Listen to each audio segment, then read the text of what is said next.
Chicken pakora খাওয়ার জন্য কি আবার বাইরে বেরোতে হয়? এটা তো ঘরেই বানানো যায়, খুব সহজ, আর খেতেও হবে কিন্তু খুব টেস্টি। তাহলে এটা কিভাবে বানিয়েছি যদি জানতে চাও, কেয়াস কিচেন অ্যান্ড ক্রাফট তো দেখতেই হবে। তার জন্য প্রথমে কি করেছিলাম বলতো, মাংসের সলিড পিস কিনে নিয়ে এসেছিলাম 400 গ্রাম মতন। তো সেই পিসটাকে ভালোভাবে ধুয়ে নিয়েছিলাম, ধুয়ে তাতে আদা রসুন লঙ্কা দেখো যেইটুকুনি পরিমাণে ছাড়িয়ে রেখেছিলাম সেটাকেই মিক্সি করে নিলাম।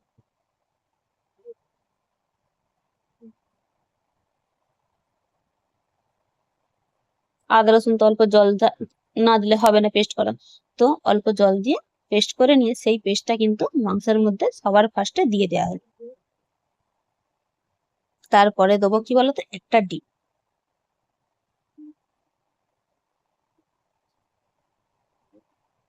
তারপর তাতে দেবো 1 চামচ ভিনিগার,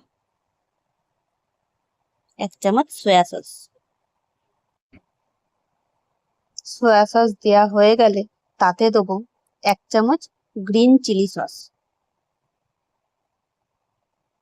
তারপরে দেবো টমেটো সস 1 চামচ। সবে কিন্তু 1 চামচ করেই দেয়া হচ্ছে, খুব বেশি পরিমাণে দেয়া হচ্ছে না। তো তারপরে কর্নফ্লাওয়ার তো দিতেই হবে, নাহলে তো ওটাকে মাখা যাবে না। তো কর্নফ্লাওয়ার দিয়ে দিলাম। তারপরে দিতে হবে গোলমরিচের গুঁড়ো, একটা গোটা প্যাকেটই কিন্তু দেয়া হয়ে গেছিল। তো এবারে তার মধ্যে নুন স্বাদের জন্য দিতেই হবে, নুন দিয়ে ভালো করে কিন্তু মেখে নিতে হবে। এটাই হলো কাজ, আর কিন্তু কোনো কাজ নেই। এটাকে ভালোভাবে মেখে নিয়ে তারপরে কিন্তু তেলে ছাড়লেই রেডি হয়ে যাবে পকোড়া। তো শুধু মেশানোতেই যা কাজ, তারপরে কিন্তু কোনো ঝামেলা নেই। আর পরিমাণটাও কিন্তু বেশিই হবে, মানে ঘরে যে কজন আছে সবারই কিন্তু খেয়ে দে মানে বিকেলটা ভালোই কাটে। তাহলে তারপর সেটাকে ভালো করে মেখে নিয়ে ফ্রাইং প্যানে সাদা তেল গরম হয়ে গেলে একটা একটা করে ছাড়বে, আর কিছুক্ষণ পরেই দেখবে লাল লাল যেই হয়ে যাবে, উল্টে পাল্টে ভাজলেই রেডি হয়ে যাবে কি বলতো, চিকেন পকোড়া হোমমেড। আর দোকানের যে তেলগুলো ব্যবহার করে সেটা কিন্তু পুরোনো তেলও হতে পারে। তাহলে ঘরে যদি বানিয়ে খাও তাহলে সেটা কিন্তু হেলদিও হবে। আর যেহেতু জিনিসগুলো তুমি সব টাটকাই দিচ্ছ, তাহলে বাইরের জিনিসের থেকে কিন্তু ঘরের জিনিস বানিয়ে খাওয়াটা অনেকটাই সুবিধাজনক। খুব বেশি জিনিসও কিন্তু লাগলো না। তাহলে এইভাবে একবার বানিয়ে দেখতেই পারো। আর একটা কথা বলে দিই, যখন আমি মাংসটা দেখলে যে আমি ধুয়ে রেখেছিলাম, কিন্তু কিভাবে ধুয়ে রেখেছিলাম বলো তো, মাংসটা যখন নিয়ে এসেছিল তখন কি করেছিলাম, 1 চিপির মতন ভিনিগার আর জল দিয়ে মাংসটাকে ভিজিয়ে রেখে দিয়েছিলাম। তারপর সেটাকে অনেকক্ষণ মানে আধ ঘন্টা ভিজিয়ে রাখার পর কিছুক্ষণ ধরে ভালোভাবে ধুয়ে নিয়েছিলাম মাংসটাকে। তার জন্য কিন্তু মাংসটা অত পরিষ্কার দেখতে লাগছিল। তাহলে তোমরাও কিন্তু এইভাবে ঘরে রেডি করে ফেলতেই পারো চিকেন পকোড়া, খুব কম সময়, আর বেশি কিন্তু ঝামেলাও নেই। তাই বিকেলে যদি কিছু মুখরোচক খাবার খেতে ইচ্ছা করে তাহলে কিন্তু সকালবেলাও কেউ মাংস কিনতে পারবো, বিকেলবেলা হয়তো ডিউটি থেকে ফিরছো এরকম টাইমে কিনে নিয়ে গিয়ে ভিনিগারে আর জল দিয়ে ভিজিয়ে রাখলে, তারপর ধুয়ে শুধু মাখালে, মাখিয়েই ভেজে নিলে রেডি হয়ে যাবে কিন্তু এই চিকেন পকোড়া।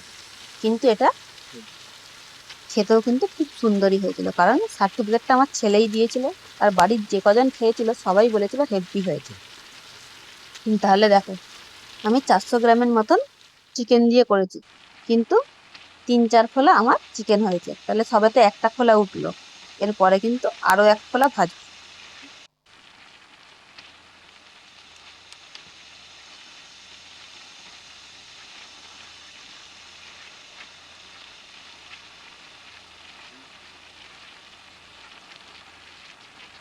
কিন্তু যখন চিকেন গুলোকে ছাড়বে তখন কিন্তু গ্যাসের ফ্লেমটা লোতে রাখতে হবে, নাহলে কিন্তু চিকেন গুলো সঙ্গে সঙ্গেই কিন্তু লাল হয়ে যাবে, কিন্তু ভাজাটা ঠিক মতন হবে না। তাই লো ফ্লেমেই কিন্তু পুরো জিনিসটাকে করতে হবে। এখানেই তো একটুখানি টাইম লাগবে।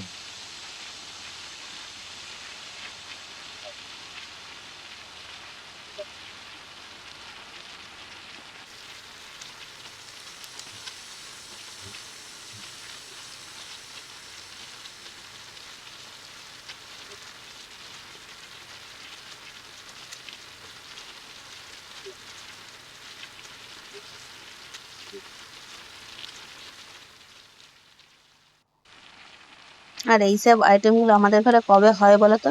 যেদিনকে হয়, যেই রবিবারে বলে যে বাইরে ঘুরতে বেরোবো না, সেই সব দিনগুলোতেই এইসব রান্নাগুলো ঘরে হয়।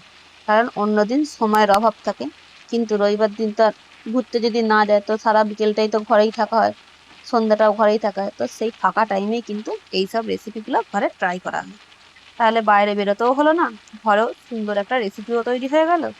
আর এটা কিন্তু খেতে খুব খারাপ লাগে তাও নয়, কারণ এটাকে শসা পেঁয়াজ কুচি দিয়ে আর সস দিয়ে খেলে যা লাগবে না। আর জিনিসটাও কিন্তু খুব সুন্দর নরম হয়েছিল।